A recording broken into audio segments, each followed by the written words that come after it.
The Iran war nears a pivotal 60-day deadline. The law says Trump must make the case to Congress for continuing the conflict or end all military action. Then, what war in Iran is costing Americans at the pump. Gas prices spike again, surging to a national average of $4.30 a gallon, the highest we have seen in 4 years. Plus, the Supreme Court's ruling on the Voting Rights Act supercharges the race for new congressional maps as the 11th hour gets underway on this Thursday night.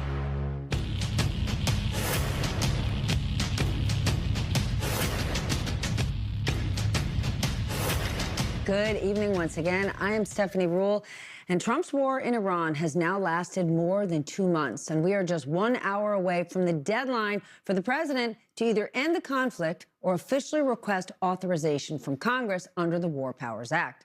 But Defense Secretary Pete Hegseth, well, he seems to think there is a loophole. Listen to what he told the Senate Armed Services Committee earlier today. On Iran, ultimately, I would defer to the White House and White House counsel on that. However, we are in a ceasefire right now, which our understanding means the 60-day clock pauses or stops in a ceasefire. They're not in. Yeah. It's our understanding, just so you know. Okay, well, I do not believe the statute would support that. I think the 60 days runs maybe tomorrow, and it's going to pose a really important legal question for the administration. We'll have to see whether that theory proves true. However, if hostilities were to resume, it would definitely change the calculus. And Axios is reporting that according to 2 separate sources, military commanders were set to brief the president as soon as today on new plans for potential military actions in Iran.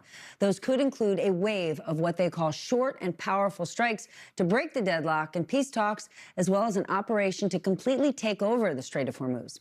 Meanwhile, the president is not publicly acknowledging the negotiations are even at an impasse. Nobody knows what the talks are except myself and a couple of other people. They want to make a deal badly. We have a problem because nobody knows for sure who the leaders are. It's a little bit of a problem. We're not going to have a nuclear weapon in the hands of Iran. The gas will go down. As soon as the war's over, it'll drop like a rock. There's so much of it. It's all over the place, sitting all over the oceans of the world. And it'll go down. So they don't even know who's in charge? I'm not sure if that's true, because Iran's supreme leader posted several messages on social media today, and he did not sound like someone who is desperate to make a deal. Quote, Iran will put an end to the hostile enemy's exploitation of the Strait of Hormuz. He then added that Iranians consider their scientific capacity, including nuclear and missile technologies, to be national assets. With all of that, fears of escalation are causing chaos in the oil market. International Brent crude futures closed at over $110 a barrel after reaching a wartime high of $126 a barrel yesterday. You might say, what does that have to do with me? Well, it has to do with this. The average U.S. gas price is now $4.30 a gallon. That is 30 cents more than it was just 1 week ago. Now it's time to get smarter with the help of our leadoff panel this evening. And it's certainly going to be a good one because Peter Baker is here, Chief White House Correspondent for The New York Times. Miles Taylor, former Chief of Staff for the Department of Homeland Security during the first Trump administration. And he is the founder of Defiance.org. And Lieutenant General Mark Hertling, retired commander of the U.S. Army Europe. And I am super excited to announce he is our newest military analyst here at MSNOW. So, Mark, I officially welcome you to the MS family. I'm thrilled that you are here. So here's your test. You're going to have the first question tonight. Let's see how you do. Could you walk us through the risks of potential options for these new military strikes, what Axios is reporting? Yeah, we've talked about this, and thank you, first of all, Stephanie. It's great to be part of the MS Now team.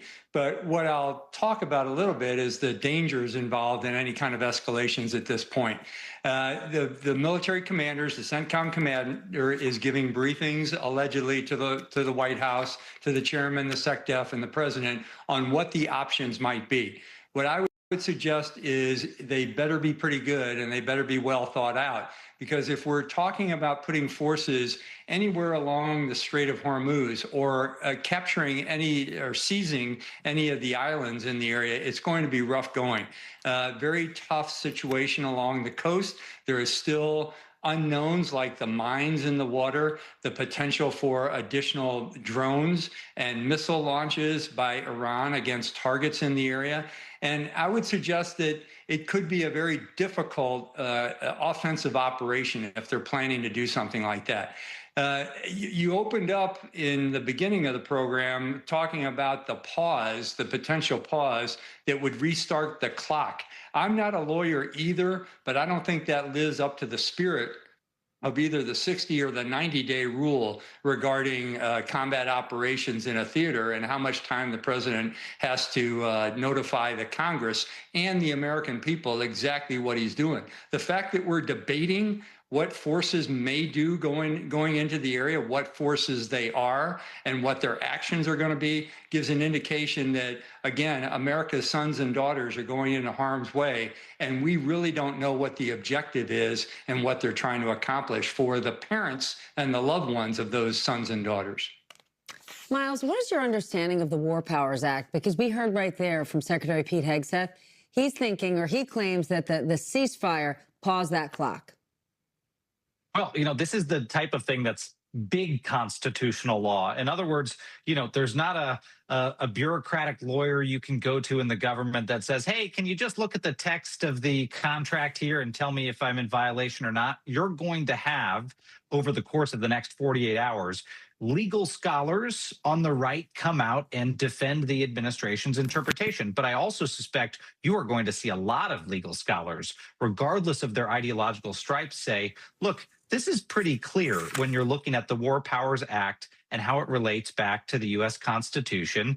And for all intents and purposes, they're about to go into the red zone outside of compliance with that. That is going to lead to demands to bring more of these officials back up to Capitol Hill. It's going to lead to frustration. But here's the other thing, is right now the administration is banking on the fact that Republicans will have their back, that Republicans will look the other way, let the administration violate the War Powers Act. But if the administration continues this fight, continues kinetic engagement in the conflict zone, if gas continues to surge and markets panic, which seems to be the direction that we are trending, that support could evaporate very, very quickly.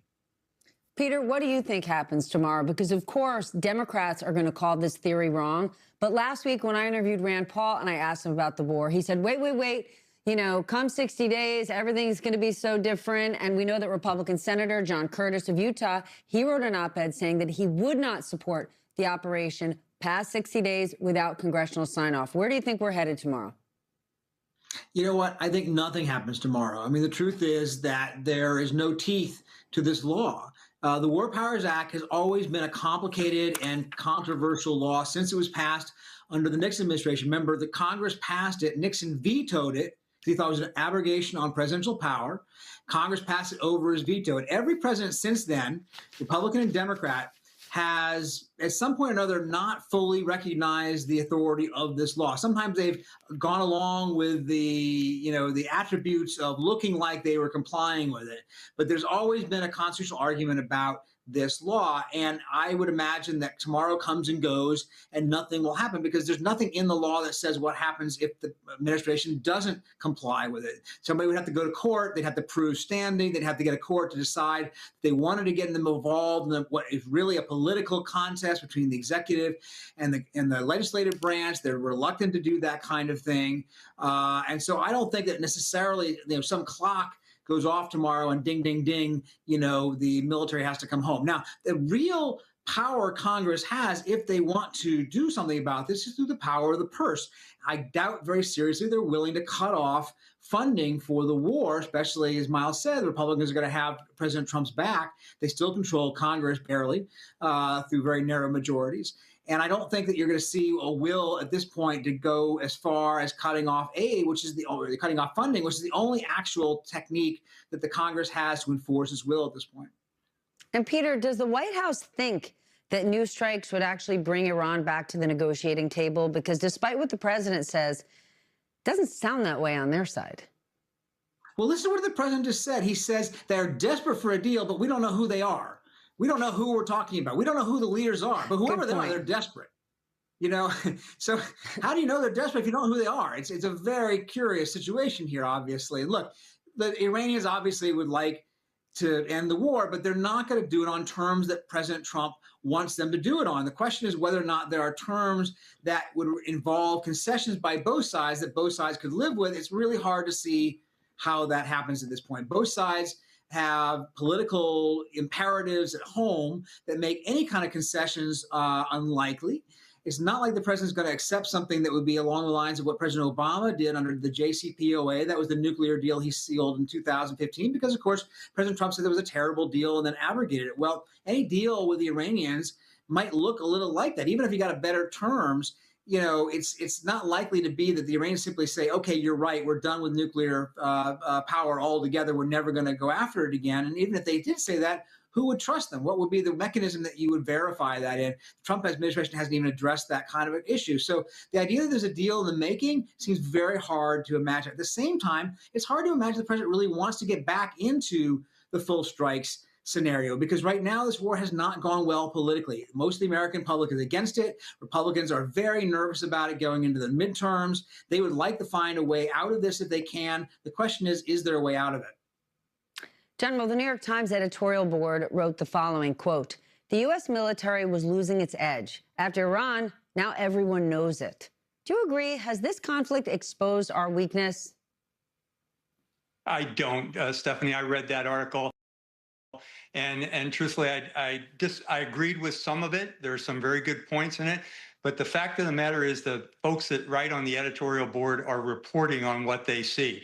I know what's going on in the military. I, in fact, today talked to a commander who is training against drones someplace in Texas. And we're talking about a new revolution in warfare, an evolution. I'm sorry, I used the wrong word. It's an evolution in combat. And every generation has that. You know, Stephanie, I retired in 2013. And in the last 12, 13 years since I've been retired, there has been exponential changes on the battlefield, mostly driven by what's been going on in Iran.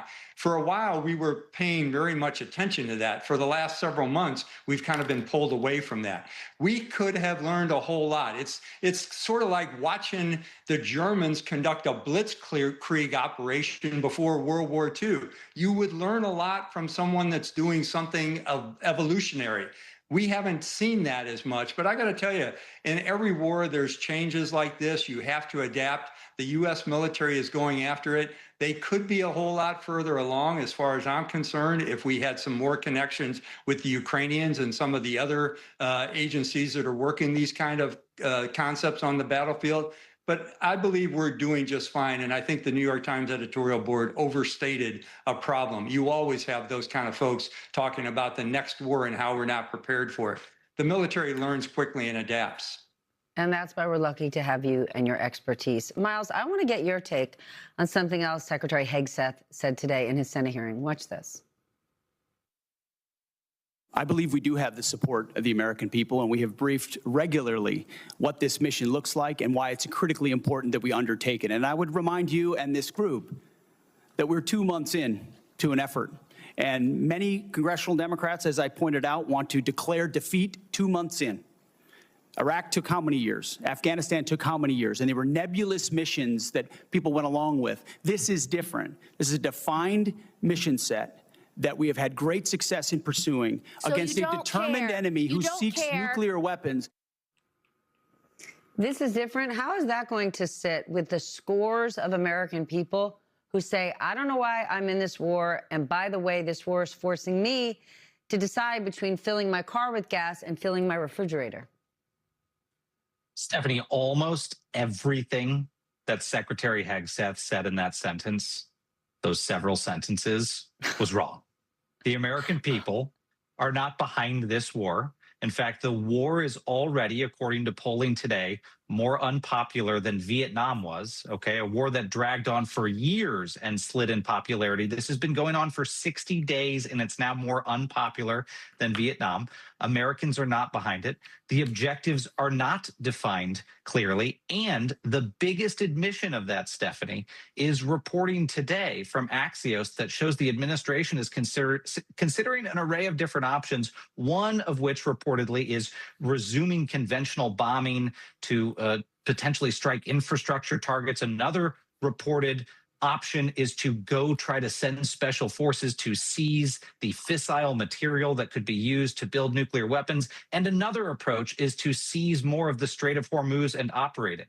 Those are three completely different strategic objectives. Those are not defined objectives. That is an administration flailing to find some way to claim victory so that it can then settle this war. This is what this really gets down to. Right now, Donald Trump, he sees the news like anyone else. He sees that this war is a political and actual loser. They haven't obtained any major strategic objectives, and he just needs some kind of win. That is what is happening here. Those are the conversations being had with the president. Get me some kind of win so I can claim victory. But here's the problem. None of those options I just listed get them the victory that they said they were going to get. And every single one of those options, even if it's successful in getting the Iranians to the table, still probably results in an Iran that in certain ways is stronger than it was before. Maybe not their conventional military capabilities, but certainly the leverage they have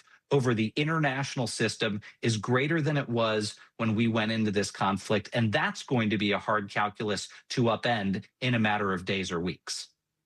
General, the Pentagon just bought a new kind of interceptor drone, which they have not used before, from a company backed by two of Donald Trump's eldest sons, Don Jr. and Eric. Now, the boys definitely say they're private businessmen, and the company says there's no conflicts of interest. But does this raise any concerns for you? It does, along with all the other conflicts of interest we've had with those in government who are buying up stocks in different weapons producers and different defense contractors.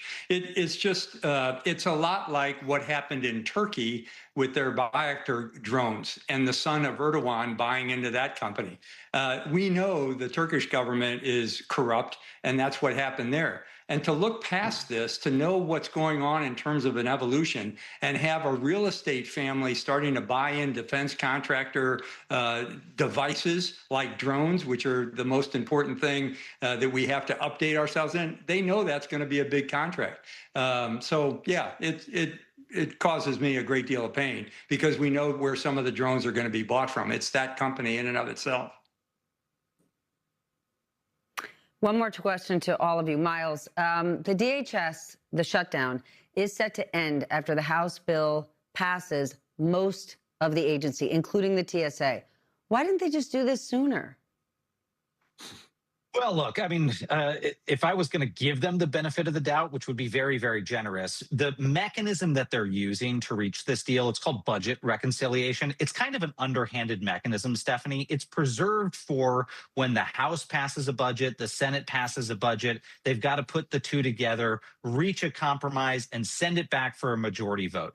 This allows them to get around the filibuster. And so in normal times, you don't jump straight to reconciliation because it's a really underhanded tactic. So for a period of time, Republicans were trying to get Democratic votes. They thought they could pass this the normal way. Remember, Democrats were demanding primarily that the administration comply with the U.S. Constitution, not engage in warrantless searches, not break into homes, try to get agents to identify themselves and the reasons they're arresting people, some pretty foundational things.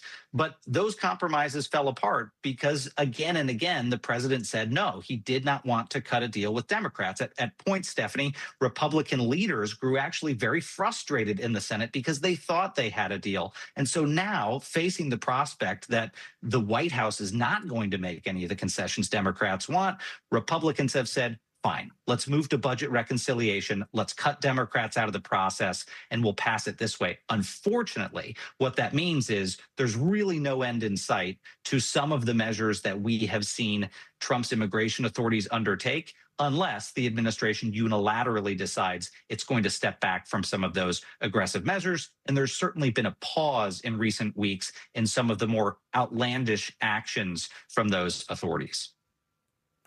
This seems like the kind of frustration the American people have when they say our government just doesn't work for them. All right, gentlemen, I know I say this often, but I truly enjoyed this segment with all three of you. You make us smarter every time you're here. And General, welcome aboard again. When we come back, the AI boom may be boosting our economic growth, and investors are loving that.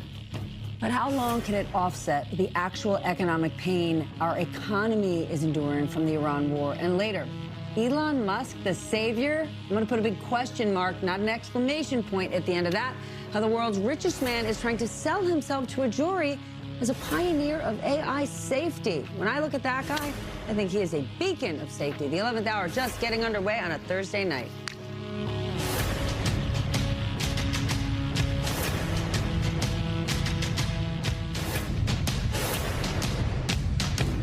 Look at your clock. You know what time it is. Money, power, politics. Iran talks have effectively stalled. You know that. And the Strait of Hormuz is still under blockade. But you would never know it if you were looking at today's market action. The Dow soared at nearly 800 points, while the S&P had its first close above 7,200 and its best month in 6 years. Man, this guest is going to have a hard time explaining this because I don't get it. A clear message that investors are way more excited about earnings than they're worried about oil prices, which also hit a 4-year high today. New data also shows that the economy grew by 2% in the first 3 months of the year. That's good news. It is thanks largely due to spending in artificial intelligence. But here's the bad news. It is a huge blow to consumers because inflation jumped in a big way, too. My dear friend John Insana, John, can you believe it? Tonight is the night I make his big introduction, and I call him John Insana. My dearest friend, who I just want to say, I'm thrilled every single time he's here. I've wanted this behind the scenes for such a long time because, as you know, I truly care about covering the economy, and it's not so easy to do when you don't work at a business network. But now, my dearest friend, my partner in crime, Ron Insana, is now an MSNOW contributor. I'm thrilled about it. And he's also publisher of The Message of the Markets on Substack. I can't believe I just did that. But I'm going to get my other guest's name right. Neil Irwin, not Neil Wynn. He is chief economic correspondent for Axios. Welcome aboard. I can't believe I just did that. In fact, before the show, I'm like, we should cut when I introduce Ron for social media because this is going to be a great moment for us. And then I ruined it. Stacey, thank you so much. You're welcome. You know, luckily that is my sister's name. Can you please explain these markets? Sure. I mean, look, we had very strong earnings from Google's parent Alphabet. We had positive response to Amazon's numbers. We had, as you said, the economic data that showed the economy still expanding at a reasonable clip. Although, again, Heather Long, an economist, points out that about 1.5 percentage points of that 2% growth came from AI infrastructure build out. And consumer spending slowed down as inflation accelerated. So we also had jobless claims, by the way, dropped to the lowest level since 1969. So the job market doesn't look quite as bad as we thought, at least by this measure. And so the market took solace in that. And again, as you said, looking past the war in Iran and the oil price increase and focusing on the build out of AI and its promise. Irvin Nealwyn, tell us, if the Iran war continues, if the strait remains locked, what is going to have a bigger impact on the economy, AI or high gas prices? For the U.S., AI seems to be dominant. Look, what we have happening now with oil prices is the biggest direct effects are not in the U.S. They're in Asia, they're in Europe, that rely more on imported Middle Eastern oil. In the U.S., we're a net oil exporter. Look, higher energy prices, higher gas prices, they hurt, they hit people. These are, what we're seeing so far is not the kind of destructive prices we saw in 2008, even 2022. And the AI build out in terms of GDP and markets is huge. It's massive. The thing is, you can't eat GDP. So for ordinary Americans trying to pay their bills, get to the grocery store, GDP growth doesn't really matter as much as wage growth and inflation. And that's where the pinch really hits. Did someone say in our ear that he could eat GDP? I mean, you can't eat GDP. You're in trouble, Ron, because this is your first time you're here as a contributor. And right now, Neil gave a better answer than you did. So here we go. We're going down this Ron, road again. Huh? You know I like to. Yeah. It seems obviously like everyone is betting on AI for good reason. But what would things look like if it doesn't live up to the hype? Well, just this year alone, there's $700 billion worth of spending going into artificial intelligence infrastructure, which is an enormous, unprecedented build out for technology. So if this were not to live up to its promise, what you would see down the road, and it's not immediate, Steph, you know that at some juncture, if an OpenAI, an Anthropic, a Google, a Microsoft doesn't derive enough revenue and profitability from this, Amazon eating through its free cash flow, by the way, at this point in time, to fund a lot of this stuff, you'd see reduced profitability. You'd probably see some companies run into trouble, and the stock market would then react to that major disappointment of AI not living up to the hype and the promise that's being, told to us today. Neil, let's be fuddy-duddies and talk about the national debt, which now exceeds 100% of the GDP. Donald Trump definitively ran on reducing this number, yet here we are halfway through his second term, and our national debt is close to breaking an 80-year record. I remember seeing Scott Bessent before Trump won at an event practically foaming at the mouth, saying he was desperate to support Donald Trump. He wanted to be part of the administration for this specific reason, our crippling debt. Now here we are. Yeah, look, 100% debt to GDP, the number itself doesn't matter. It's not there's some magic threshold that trips some crisis, but it does tell you where we're going. And what matters is that it's not getting any better. It's on an upward path. We're running deficits of 6 to 7% of GDP a year. We're growing only at 2 to 3% a year if we're lucky. And so that's not a good equation. And that is, the old line is, if something can't go on forever, it won't. That's where we are with U.S. deficits and debt. Ron, I got a new topic because I want you to explain this to our audience. Today, the president signed an executive order that expands retirement account access, right, 401ks for workers that don't have employer-sponsored plans, right? They don't work at a big company. What do we need to know? Because on some level, is this good for the American people, or is it good for the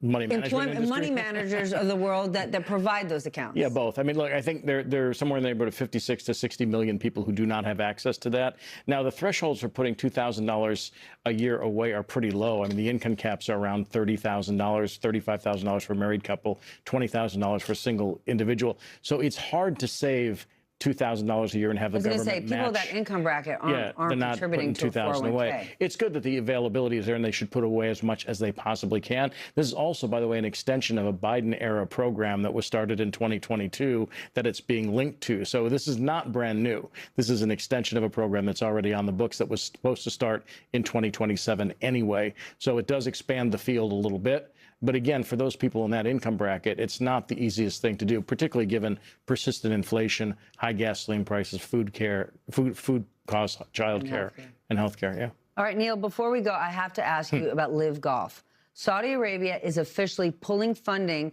from its upstart league, a league that just a few years ago seemed to have an unlimited budget and desire to sort of infiltrate U.S. golf, leaving their star players in the lurch. What's your take? Look, if something's a vanity project, not based in kind of real economics of demand from end consumers, it's vulnerable when things turn rough. And the Saudi government and Saudi investment fund is in a difficult situation right now with the Iran war. It's understandable they might want to cut back on things. That's the risk you take if you sign on to somebody else's vanity project. And that seems to be what's happened here for some of these golfers who are part of that. Sorry, boys. Neil, thank you. Ron, bad news. Now that you're signed on to work with us, I have to stay. We're going to make you stay. Double duty for Ron tonight. When we come back, Elon Musk paints himself as a guardian of AI safety in his trial against OpenAI. One of the reporters who was in the courtroom today joins us after the break.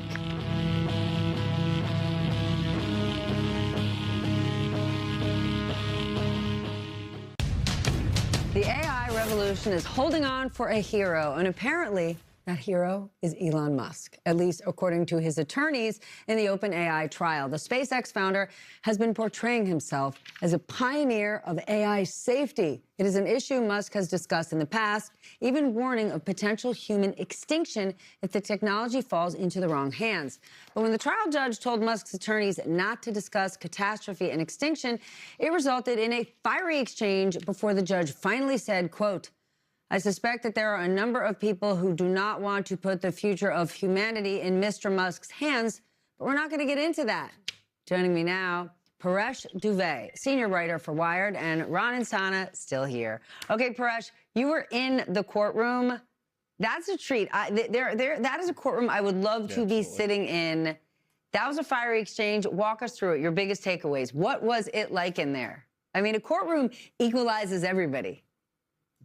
Well, honestly, the edge came off a little bit today. The last 2 days, Musk and Altman both spent a lot of time in the courtroom. Today, they probably spent more time away from the courtroom than they did in the courtroom. So it was definitely a different vibe, and it was Musk's last bit of testimony, or expected to be his last bit of testimony. So he was trying to make a case to the jury. It was his last stand in some ways, and he kept repeating this phrase that Musk and Greg Brockman, OpenAI's president, and OpenAI in general, are trying to steal a charity, and that's not okay. And he kept using this phrase, steal a charity. And that's really the message he was trying to deliver. And then it got, a little bit less tense after Musk was off the stand. Okay, but here's what's hard for me to understand with the whole stealing a charity. Elon Musk is arguing that OpenAI, a company that he helped launch, abandoned its principles when it became a for-profit company. I would buy that, except for the fact that Elon Musk now has his own AI company that is also for-profit. And part of the discussion in the trial was involving emails that went back and forth between Altman and his top executive and Mr. Musk asking for 55% of OpenAI and possibly taking it public at some juncture in the future. So it seems like there's some dissembling going on, which is a difficult thing and a dangerous thing to do on the stand, as one might surmise. But we don't really know what his true motivations are here, because originally, at least the Altman team is arguing that he wanted it to be public, that he wanted control of it. And the reason he left was they were not going to give him control. Okay, but if Elon Musk succeeds and OpenAI is forced to unwind its move to become a for-profit company, could that not have massive consequences, not just for OpenAI, but for the industry, and then in turn the market? I don't know if I want to say the economy, but Right. it's almost in a too big to fail scenario. Well, they've pledged to spend over $1 trillion on AI. $1 trillion with a T. Did you hear that? AI infrastructure over the course of several years. So now, as a not-for-profit or nonprofit, you can still earn money and finance that. But one of the things that's interesting is OpenAI projected that by 2030, it would earn $1 billion in advertising. $100 billion in advertising. And so the whole model gets called into question. Can they then finance this build out of AI infrastructure that they are committed to, that other companies are investing in with them over time? That would be a big disappointment if they were not to make good on the promises that they've offered out so far. Paresh, the trial is continuing on Monday. I'm guessing you're going to be there. What are you watching for? Well, Greg Brockman is one of the folks that's expected to testify. There's a diary entry that's very sensitive that could come up. There's also a lot of questions to be asked about, what was that founding agreement? Elon Musk was repeatedly asked by OpenAI's lawyers today about, did he attach any conditions to his roughly $38 million in donations to OpenAI? And it's clear he didn't attach any stipulations, no terms and conditions. They were free to use the money. There was no restrictions on them restructuring or veering towards the direction that they have. And that's tough for Musk's argument with the jury that there was this charitable trust that existed that was breached. And they're going to be leaning on Greg and some of the things that he wrote back in 2015, 2016, to potentially show that there was this agreement that the path forward was to stay a nonprofit, to be open source, and not to be like Google, which is what OpenAI has turned out to be. And explain this diary entry. We're not talking about a 16-year-old, dear diary, I hope Brad asks me to prom. What is this? No, this is Greg Brockman sort of leaving notes to himself about, the relationship with Elon and the goals of OpenAI. Does it surprise you, Ron, that this would go to trial? Does it surprise you that these two men, I mean, the world knows that they hate one another, that they would be doing this? Well, yeah, I mean, Elon Musk is about to become a trillionaire this year. He's got his own, as you said, point out, his own AI company. SpaceX is going public shortly. He's got a lot on his plate, including trying to get people to Mars. So I don't know what they're quibbling over except maybe a philosophical dispute as to whether or not OpenAI should be a nonprofit company that is an open source firm that shares its information not only credibly but safely with the rest of the world. That was one of Musk's arguments, is to keep this stuff safe and out of the wrong hands. Now, everybody's doing it, so we're kind of past the point of no return. I'm not quite sure, including Elon Musk. I'm not quite sure what the complaint is exactly. And Paresh, why do you think they're doing this? Again, Elon Musk on track to become a trillionaire. Clearly his plate is full, yet they want to air all their dirty laundry as well as some embarrassing stuff. Like usually giant public figures, before you get to trial, before you get to discovery, are like, let me just put this thing away. I don't need it. I don't want it. They're different. Yeah, I mean, one of the things that came up today was this video of Elon Musk's deposition in this trial. And there's a moment where he's kind of stretching awkwardly, really frustrated with the line of questioning. You didn't get to see it at home because this trial isn't broadcast. But I mean, that's like an awkward moment. And I'm sure OpenAI may have tried to deliberately play that. They're trying to embarrass Elon just as much as Elon is trying to embarrass Altman. But I think that's part of it. I mean, there's egos at play here. That is significant, but I think Elon just wants to send a message and he has the resources to do it. My goodness. All right, gentlemen, thank you. We are not in the courtroom, but we are certainly interested. When we come back, seriously, stay up for this one. If you need to go get a drink, go to the bathroom, fine. Don't go to bed. You want to see this. How the Supreme Court's latest ruling on voting rights could fuel an era of endless redistricting wars. The race to the bottom is only getting hotter. Joyce Vance is going to break it down.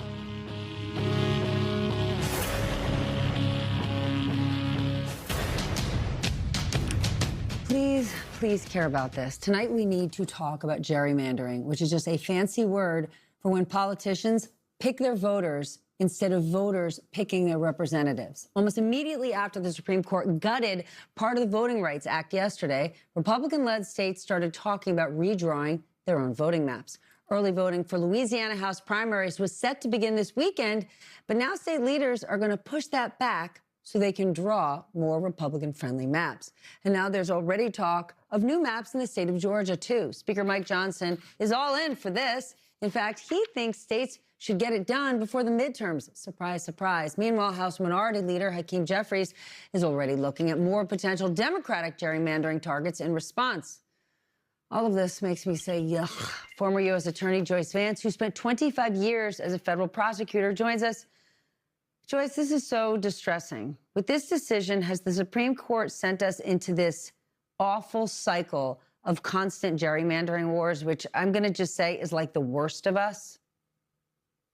It's such a race to the bottom, but the Supreme Court gave Republicans this path forward, and Republicans seized the moment. Florida didn't wait a single day to vote, right? In Florida, the legislature seized Calais by the horns and voted yesterday that they would take advantage of the partisan advantage that it offered them in the upcoming elections.